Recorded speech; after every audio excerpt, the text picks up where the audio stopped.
వాగర్థావివ సంపృక్తో వాగర్థ ప్రతిపత్తయే జగతః పితరో వందే Parvati పరమేశ్వరో. SVB astrology ప్రేక్షకులకు నమస్కారం. మనకి రేపు రాబోయే అమావాస్యని బగళాముఖి అమావాస్య అంటారని, ఆషాఢమాసం ప్రారంభమైన మొదటి రోజు నుంచి గుప్త నవరాత్రులు, వారాహి నవరాత్రులు అంటారని, వాటికి అలాగే బగళాముఖి అమ్మవారిని లేదా ప్రత్యంగిర అమ్మవారిని ఎలా పూజ చేయాలి, మేము పూజ చేయొచ్చా లేదా, ఇలా చాలా సందేహాలు అడుగుతూ ఉన్నారు భక్తులంతా కూడా. ఇంతకు ముందు వరకు కూడా ఎప్పుడూ కూడా వినలేనటువంటివి ఇప్పుడు కొత్తగా వచ్చినప్పటికీ కూడా చాలా శక్తివంతమైనటువంటి ప్రక్రియ కలిగినటువంటివి ఇవన్నీ కూడా. మరి ఎలా చెయ్యాలి, ఏం చెయ్యాలి, ఎప్పుడు చేయాలి, ఎవరు చేయాలి అని అడిగితే కనుక బగళాముఖి అమావాస్య అంటే ఆ అమావాస్య నాడు బగళాముఖి అమ్మవారిని కనుక పూజ చేసినట్లయితే శత్రుఘోష ఉండదు. అలాగే శత్రువులు కూడా మనకి దరికి చేరడం లాంటివి జరగవు.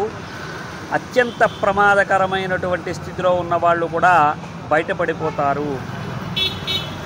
ఉదాహరణకి కోర్టులో ఏదైనా వ్యాజ్యం ఉండి శిక్ష పడేటువంటి ప్రక్రియలు ఏదైనా ఉంటే, నిర్దోషిత్వం ఉన్నటువంటి వాళ్ళకు కూడా శిక్ష పడేటువంటి అవకాశం ఉన్నటువంటి వాళ్ళు బయటపడడానికి బగళాముఖి అమ్మవారిని పూజ చేస్తే మంచిది. అలాగే వారాహీదేవి మనకి లలితా సహస్రంలో ఉంటుంది, కిరిచక్రరధారూఢ దండనాథ పురస్కృత అని.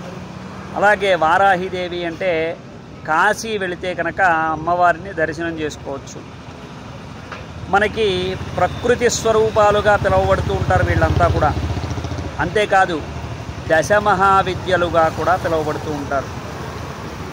ఇక్కడ బగళాముఖి అమ్మవారిని మీరు స్వయంగా పూజించేటువంటి శక్తి కానీ అర్హత కానీ మీకు ఉండదు. మీకు కావలసినటువంటి కామ్యములు లేదా కార్యములు నెరవేరటం కోసం బగళాముఖి అమ్మవారిని ఎవరైతే పూజిస్తూ ఉంటారో శాక్తేయులు అంటారు, లేదా దశమహావిద్యల్ని పొందినటువంటి పూర్ణ దీక్షాపరులు అంటూ ఉంటారు. అమ్మవారి ఉపాసకులై ఉంటారు. వారిని ఆశ్రయించినట్లయితే వారు మీ పేరున మీకున్నటువంటి బాధలు తొలగించడం కోసం చేస్తూ ఉంటారు. మనకి సిద్ధేశ్వర పీఠం అని ఉంది, సిద్ధేశ్వరానంద భారతీ స్వామి వారి పీఠం. ఆ పీఠాల్లో ఉన్న అర్చకులు కావచ్చు లేదా ఉపాసకులు కావచ్చు మనకి దొరుకుతూ ఉంటారు. అలాంటి వారి చేత చేయించుకోవాలి.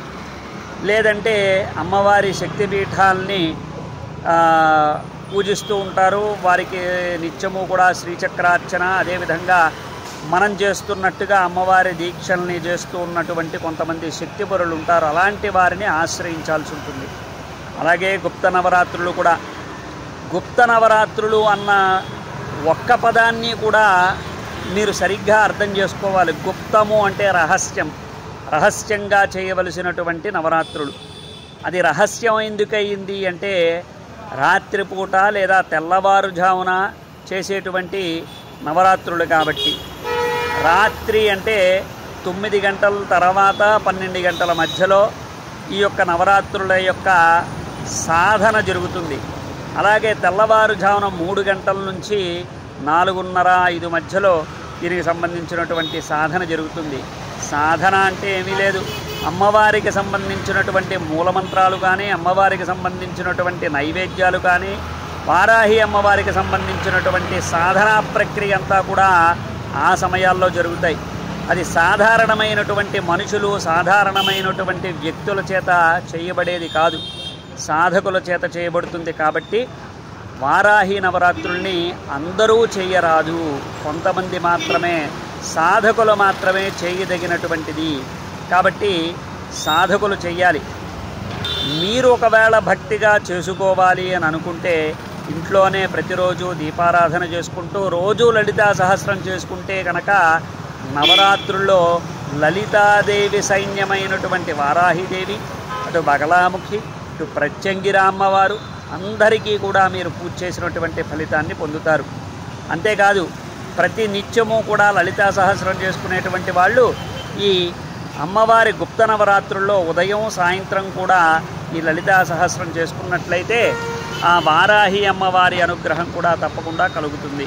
అలాగే నిత్యం నైవేద్యాలు ఏం పెట్టాలి, ఉపవాసం ఉండాలా అని అడిగితే సాధకులు చేసేటువంటి పనుల్లో మనం చేసేటువంటి ఉపవాసం కానీ మనం ఇచ్చేటువంటి నైవేద్యాలు కానీ ఏమాత్రము సరిపోవు. కాబట్టి సాధకులు వాటికి విశేషమైనటువంటి నైవేద్యాలు, విశేషమైనటువంటి ఉపవాసాలు ఉంటారు. కాబట్టి వారి చేత మనం చేయించుకోవడం ముఖ్యం తప్ప మీరు ఉపవాసాలు చేయక్కర్లేదు, నైవేద్యాలు పెట్టక్కర్లేదు. ఒకవేళ శక్తి కొలది మీరు పెట్టదలుచుకుంటే నిత్యము పులిహార నైవేద్యం పెట్టండి, చిత్రాన్నం, అదే శుభప్రదం.